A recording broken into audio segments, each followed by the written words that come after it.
Alexandra is with us in Oakland, California. Hi, Alexandra. How are you?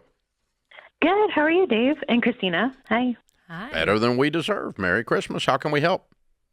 Hi. So basically, I just wanted to know what you think is the best time when dating, is to ask about finances, like financial goals, debts, income, and things like that. Are you currently dating someone right now? No. Okay. I like this question. So it's like for future person that you meet. Yeah, and just like when you're on a dating, when you're meeting new people and stuff like that. That's a great question. Dave, I'm curious about your take because Well, I haven't dated in 50 years. I don't have any idea. Well, and what's funny is I've I feel only like had one date for 50 years. what's funny too though is like we've had so many people come through recently on the debt-free stage that said that they talked about you on their first date. Yeah, that has come up. I don't know that that's your recommendation. No, though. it's not. I can't really say Ramsey is romance. It just doesn't scream romance. So maybe for grown-ups, I don't know. But oh my gosh, I don't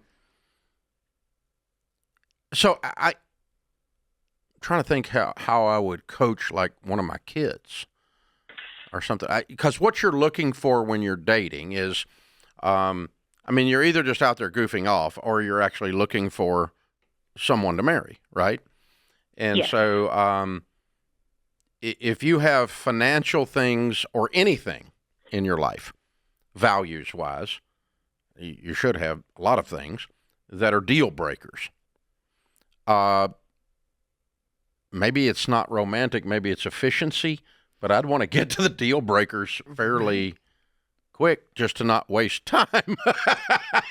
I don't know. I'm making this up on the spot. What do you think, Christina? So when my husband and I were dating, we went to this church service together at one point where the pastor gave us a challenge and he said, if you're single or if you're dating right now, if you start dating someone, I want you to go home tonight and sit down with that person and lay everything on the table. Like lay out all your drama, lay out any type of baggage you have, anything hidden, your financial stuff. This was like 3 weeks into dating for us because they were like, if, like you said, if that's something you can't handle, it's like the baggage early on. Like early on whether or not that person has a history, whether they have like things that are deal breakers for you. So we literally went home that night. We went over, actually I think we did it at like a coffee house or something, and we sat down and we said, okay, here's the stuff. Here's my stuff. Here's my junk. Can you handle it? And obviously nearly 15 years later, here we are. We're still good. But I think that's an important practice to kind of go, I don't want to find out a year into dating when I'm already in love that they have something that I can't tolerate. Okay, here's an interesting idea. I'm making this up on the spot. I do this a lot on this show. Y'all don't know that. But okay, the 4 things, we do know data. The 4 things that if you're in agreement on these 4 things, you have a very high likelihood of your marriage not only lasting but prospering. Money, religion, kids, whether to have them and how to treat them, and dealing with the in-laws, the extended family, because in every family there's crazy, and if you think there's not, it's you. So that you need to know how to deal with crazy, because crazy's out there somewhere. And so if you can deal with the 4 things: extended family, kids, religion, and money, if you're in agreement on those, you will prosper.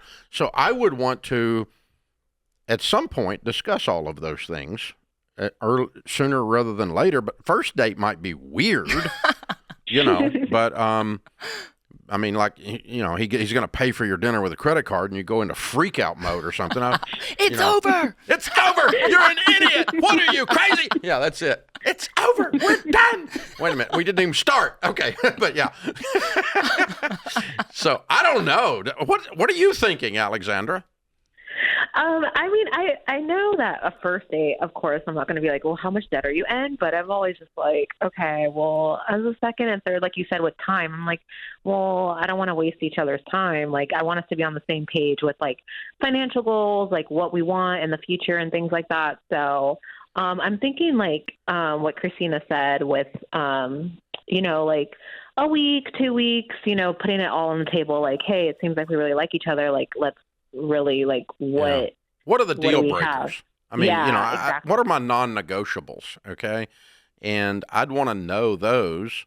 Like if you never want to have kids and this person wants to have 17 kids, that's probably a deal breaker, for most people, right? And if you absolutely cannot stand the idea of being in debt, and they think that you should go borrow $10 million and buy investment real estate off of TikTok suggestions, then you probably don't have a fit, right? And so if you're on extremes, in other words, that's going to wake you up. Your spiritual walk would be a big one. That'd be a big one as a deal breaker, because that's going to inform almost every other area of your life.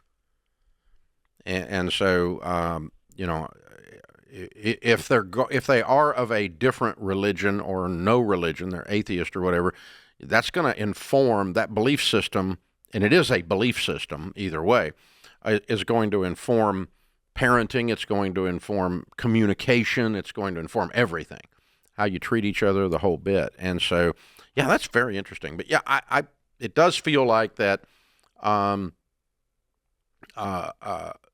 you're not just dating, if you're not doing recreational dating, okay, if you're dating for the purpose of what you would have called in the 1950s courting, right, or something like that, for the purpose of looking for a mate to marry, then you're going to get there sooner than later on all the non-negotiables, and money would just be one of them.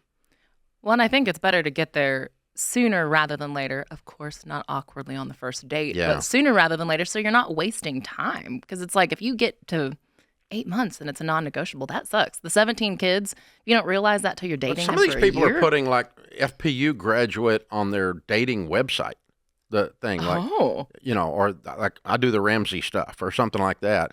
And that. So it's like, ooh, I can't stand those people. They're all a cult. And so I'm not going out with that person, right? That makes sense. I mean, at least it's a filter. Yeah, I was going to say it filters it, you know early. So, I mean, we get negative press sometimes. And so, but we kind of like it because it's a filter, because at least people know who we are.